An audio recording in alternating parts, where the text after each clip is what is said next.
वाचप सांव पावलून कोलोसकारांक बरयलेले चिटींतले. आनी पावलू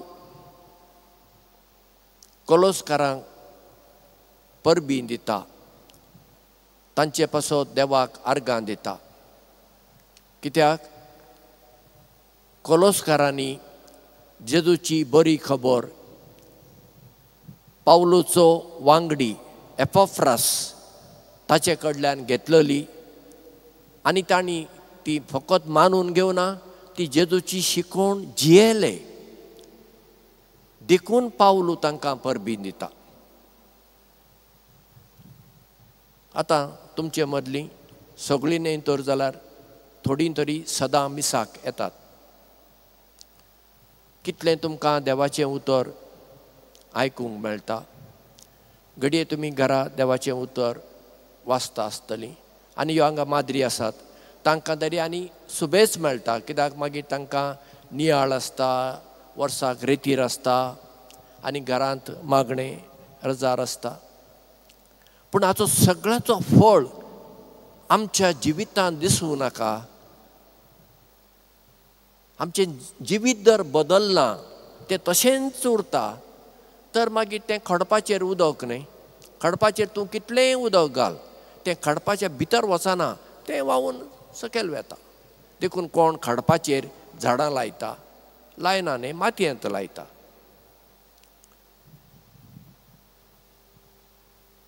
आतां सदां मिसाक येताल्याचें जिवीत आनी फकत आयतारा मिसाक येताल्याचें जिवीत एक आसूं येता? ना. कित्याक ती फकत आयताराच येतात.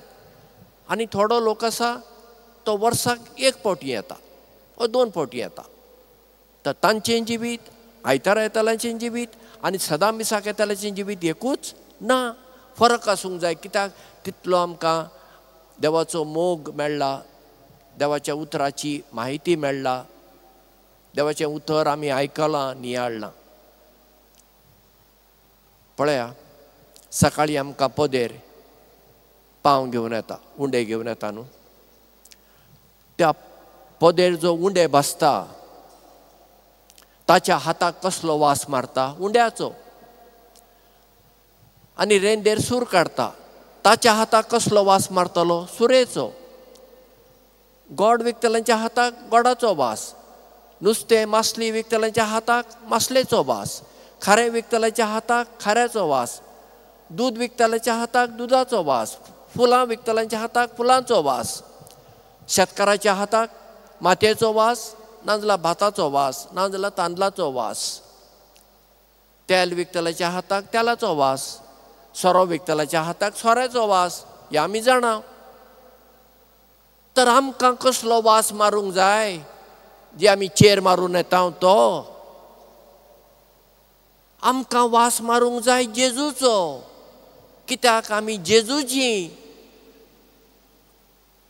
चेर मारलो म्हणटच तो वास दुसऱ्यांक आपसोच येता न्ही. आमी सांगची गरज ना, हांवें आतां चेर मारून आयला, सेंट मारून आयला म्हण आमी सांगता कोणाक ना न्ही.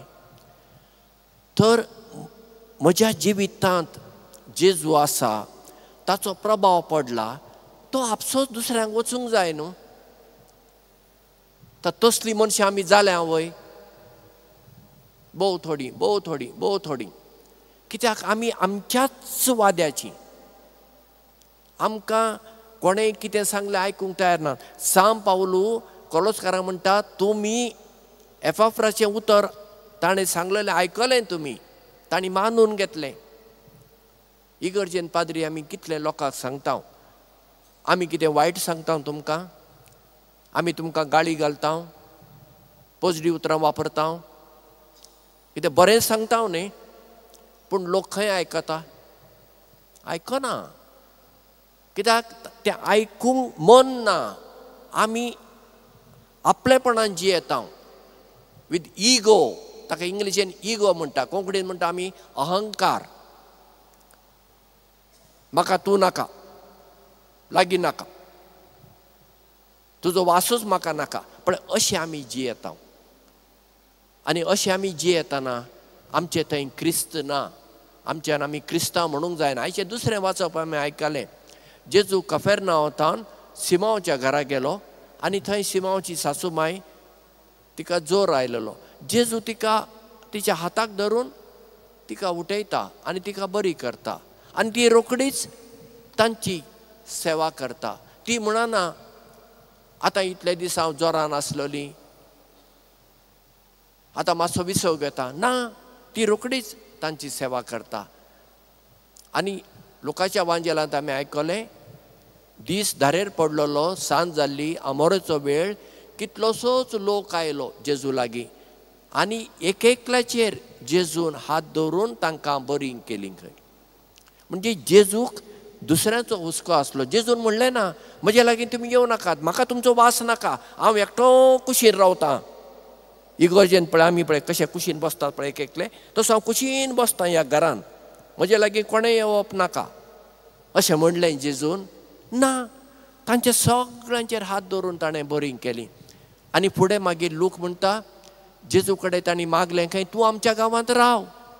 ताणें म्हणलें ना, म्हाका दुसऱ्याय गांवांनी वचूंक जाय आनी थंय बरी खबर परगटूंक जाय, कित्याक त्याच मिसावां खातीर देवान म्हाका धाडला. देखून आमकां पाद्री माद्रींक पळया बदली जाता. कित्याक आमी एकेच कडेन उरता, तो गांव कितलोय बरो जावं, लोक कितलोय बरो जावं, आमी दुसऱ्या कडेन आमकां धाडटात. कित्याक थंय आमी वचून बरो वावर करूंक जाय. हें आमचें मिसांव. म्हणटच आज आमी जेजू कडेन मागुया, सायबा, हें म्हजें थंय हें स्वार्थपण आसा, हें आपलेंपण आसा, हें काडून उडय. तुजो मोग म्हज्या काळजान घाल. तुजें उतर हांवें मानून घेवन तें जियोन तुजो वास, तुजो उजवाड, तुजो मोग, तुजी शांती हेरांक दिवचें एक बरें हत्यार तूं म्हाका कर.